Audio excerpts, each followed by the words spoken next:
Berhentilah membeli barang hanya untuk kekaguman, karena sesungguhnya kebahagiaan hadir atas dasar kenyamanan.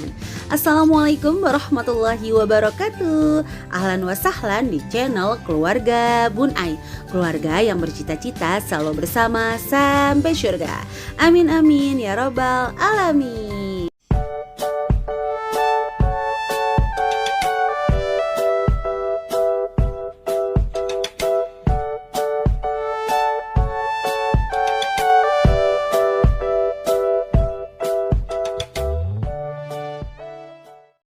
Menuju weekend di hari Sabtu dan Minggu. Wah, senang banget ya, hari liburnya Pak Suami nih emang jadi momen istirahatnya para ibu rumah tangga. Entah kenapa kalau suami libur kadang-kadang kekuatan menurun ya. Yang biasanya bisa mengerjakan banyak hal, ngurusin anak lebih dari 1, 2, 3 sambil ngurusin kerjaan rumah. Entah kenapa kalau suami libur seolah-olah tuh kayak berat semua pekerjaan.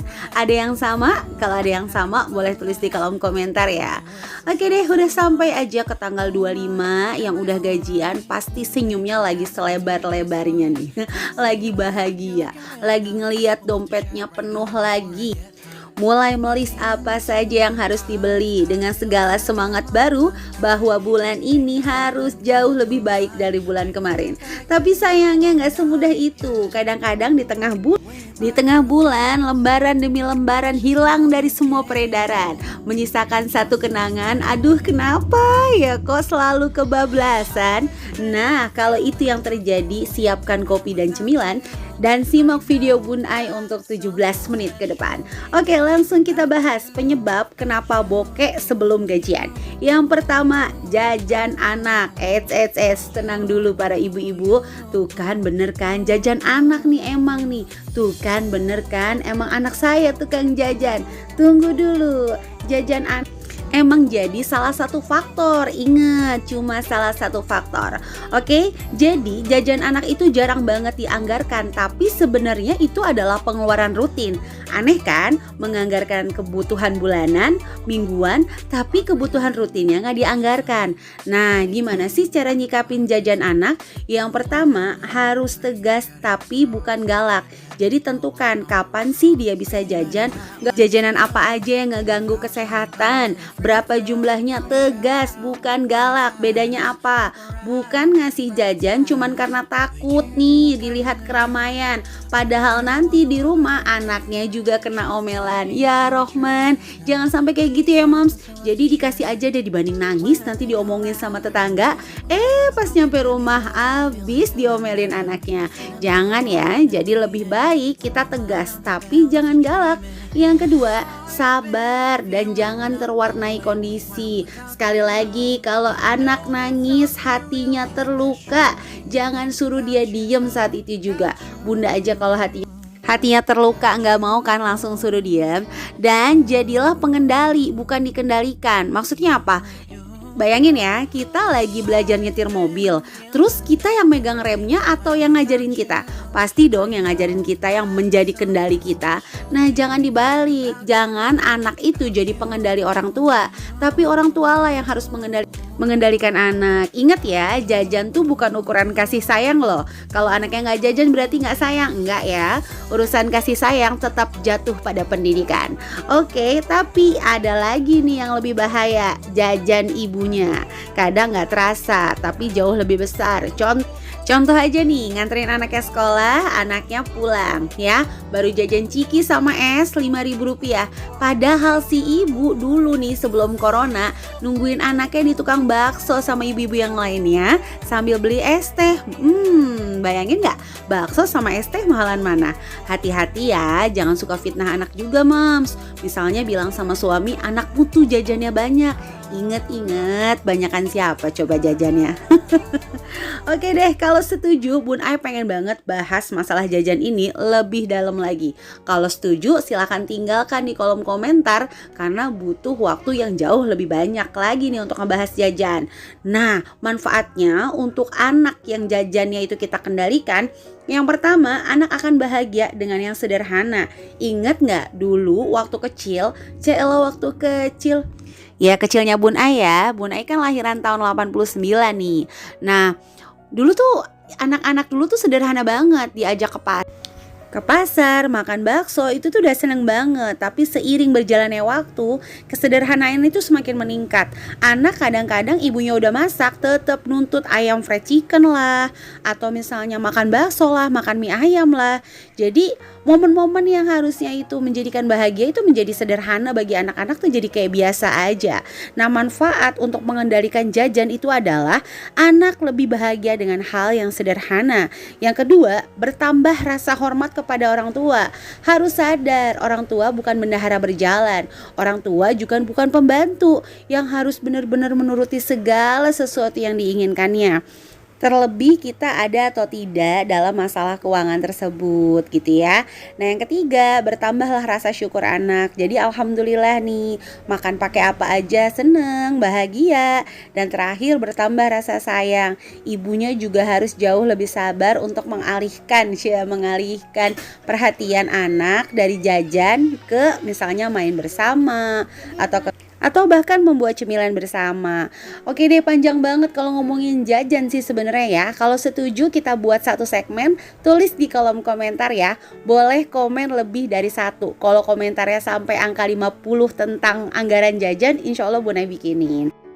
Sebenarnya kalau ngomongin masalah jajan tuh panjang banget, karena kapan, usia, apa saja yang boleh jajan, itu benar-benar dibahas dalam satu video harusnya ya. Mudah-mudahan ada kesempatan, dan kalau teman-teman setuju, ayo tulis di kolom komentar. Oke, lanjut ya. Yang kedua adalah ekspektasinya terlalu tinggi. Aduh, saya pokoknya bulan ini akan membuat 30 hari gak boleh jajan sama sekali misalnya. Tapi biasanya bulan kemarin aja dia kebablasan, bulan kemarin aja dia bocor, terus pengen langsung dalam sebulan itu gak jajan. Buat Bun Ai pribadi ini berbahaya. Ayo mulai dalam 1 minggu, pilih deh hari-hari yang boleh jajan. Seperti kita puasa Ramadan, kita akan berfokus pada azan maghrib kan. Jadi ketika kita memilih hari di mana kita boleh jajan nih, kita akan berfokus pada hari itu. Jadi hari-hari yang lain tuh kita kayak happy gitu. Sebentar lagi aku jajan, sebentar lagi aku jajan, kayak gitu. Nah, yang kedua, ayo mulai substitusi kebiasaan jajan dengan masak bersama. Jadi ketika biasa makan bakso, makan mie ayam, tetap makan sih, tapi bedanya biasanya makan dibikinin orang, tinggal duduk satu porsi 10.000 dikali berlima 50.000. Ini mulai bikin sendiri. Jadi maksudnya tuh anggota keluarga juga gak beban, gak terlalu merengek-rengek lah bahasa Bun Ai. Mams, kok biasanya kita keluar nih hari Minggu jajan, kok enggak, kok hidup kita sekarang begini, ada apa ini? Bercanda Mams. Jadi anak-anak tuh gak kayak langsung stres gitu ya Mams. Jadi intinya adalah sama sih jajan, sama kok makan mie ayam, sama kok makan bakso, cuma kita lebih murah lagi aja, disubstitusi aja. Oke.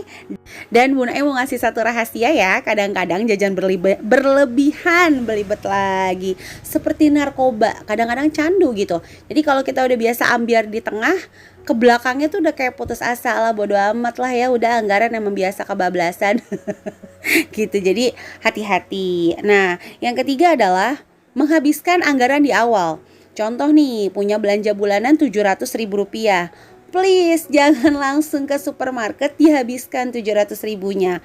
Pecah Mams. Minggu pertama dulu deh aku habiskan 500.000 rupiah. Minggu ketiga 200.000 rupiah misalnya. Fungsinya apa? Yang pertama, menghindari stok barang. Yang kedua, percaya sama rezeki Allah. Wallahu a'lam. Mudah-mudahan di hari di kedua, minggu ketiga, minggu keempat misalnya dapat rezeki, sehingga gak usah beli. Misalnya tadinya belum beli gula, terus dapat gula lagi gitu. Bukan yang ngarep Mams, cuma pengen aja. Bercanda ya Mams ya.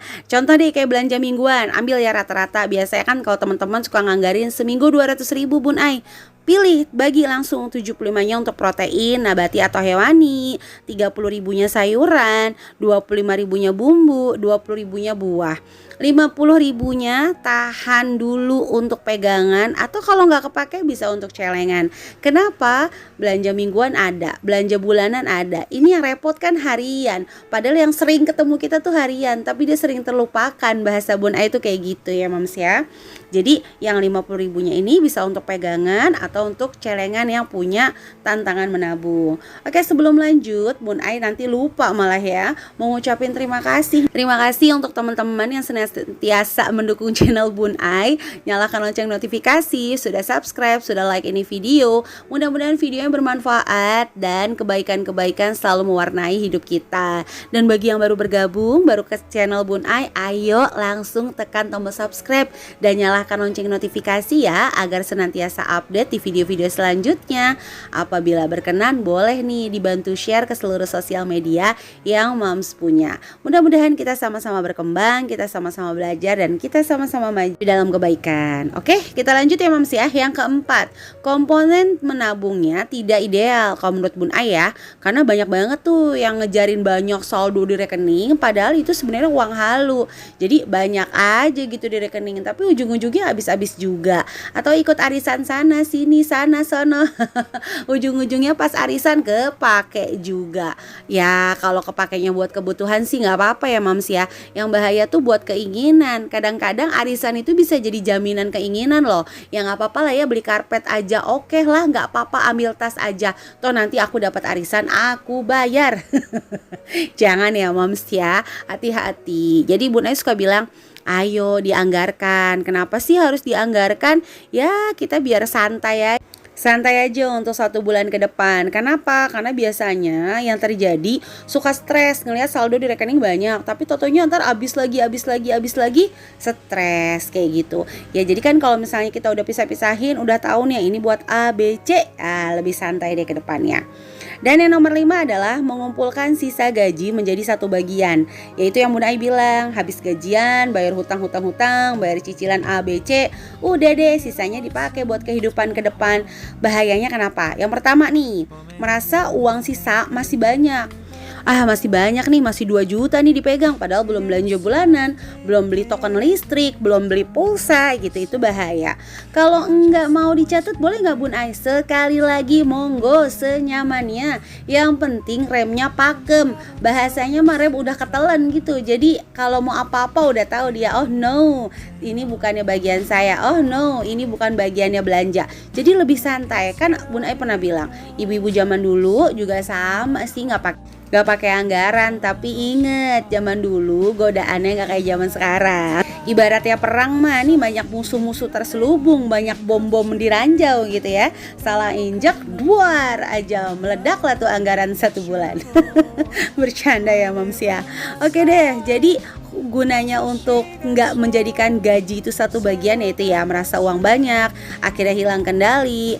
Nah jangan lupakan juga nih komponen penting kalau Moms bikin anggaran, yaitu uang pegangan, uang jajan anak untuk harian, hiburan, juga bikin jadwal. Kalau biasanya setiap hiburan keluar 200.000, 300.000, monggo deh diselang-seling. Hiburan berbayar, hiburan murah, hiburan berbayar, hiburan murah. Seperti itu ya Moms ya.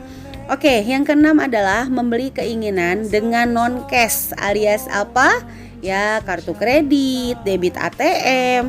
Ya buat Bun Ai tuh ngurangin rasa sakit gitu ya. Ngurangin rasa sakit. Contoh nih, kita bawa 1 juta, terus kita beli 400.000, kan langsung telak banget tuh. Telak nggak Moms bahasanya. Kelihatan gitu nyata wujudnya. Di dompet sisa 400.000 atau 600.000. Langsung sakit, langsung membuat kita mikir, wah duit kita sisa sedikit nih. Tapi kalau di ATM gitu ya, atau misalnya kartu kredit, non cash lah bahasanya, atau uang digital sekarang ya kan banyak tuh. Rasa sakitnya buat Bun Ai itu agak-agak kurang. Kalau rasa sakitnya kurang itu, kalau bagi Bun Ai pribadi nih, kurang memberikan hantaman. Wah elah hantaman. Jadi kayak kita ya kebablasan aja ya, gampang lah, nggak apa-apa lah, masih ada lah gitu.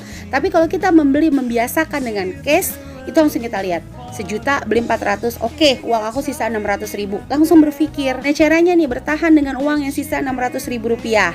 Kalau non cash, kita akan berpikir, nanti gampang lah gajian dibayar, gampang lah. Ujung-ujungnya apa? Akan terjadi siklus. Aduh, Bun Ai belibet mulu sih ngomongnya. Mohon maaf ya teman-teman, namanya juga ibu rumah tangga nih, lagi belajar. Ya, jadi gajian tuh sibuk membayar beban. Yang tadinya berpikir ya udah ya, aku tobat bulan ini, itu akan menjadi siklus loh. Akan begitu lagi ya. Jadi biasain aja coba bayar pakai cash. Nah yang ketujuh, poin pentingnya yang terakhir adalah Kebiasaan akan menjadi karakter. Karakter ini bisa mengkristal kalau didiamkan, sama kayak belakangnya penggorengan atau belakangnya panci yang kalau nggak digosok lama-lama hitam. Semakin menghitam semakin sulit menghilangkannya. Jadi bagi Bunda pribadi, kalau kamu biasa memenuhi keinginan nih dengan cicilan, itu akan senantiasa menjadi pemikiran. Jadi kebiasaan akan jadi pemikiran. Setiap ada keinginan langsung terdorong oleh keinginan luhur. Elah kayak Pancasila apa undang-undang tuh. Ya udahlah ya, nyicil nanti juga sanggup kok nyicil kayak gitu. Jadi biasakan. Boleh nggak sih kita berhutang? Boleh. Aduh Bun Ai belum sempat bahas ya. Kapan sih kita boleh berhutang? Pengen banget bahas berhutang, pengen banget bahas tentang jajan, tapi takut teman-teman di sini bosen ngedengerin kepanjangan. Ya mudah-mudahan ada kesempatan ya untuk kita bahas sama-sama. Nah jadi ini 7 poin terpenting dulu nih. Ayo kita mulai. Yang udah bikin anggaran yuk ditambahin anggarannya. Ada uang pegangan, jajan anak, hiburan disesuaikan kembali. Dan yang terakhir adalah apabila kita tidak mau merubah diri kita saat ini, maka kedepannya bukan lebih mudah tapi lebih sulit. Oke, itu aja untuk video hari ini. Mudah-mudahan bermanfaat. Dan kalau kiranya bermanfaat boleh bantu share ke seluruh sosial media yang Moms punya. Jangan lupa tinggalkan komentar. Insya Allah Bunda akan berkunjung kembali. Kurang lebihnya mohon maaf. Wassalamualaikum warahmatullahi wabarakatuh.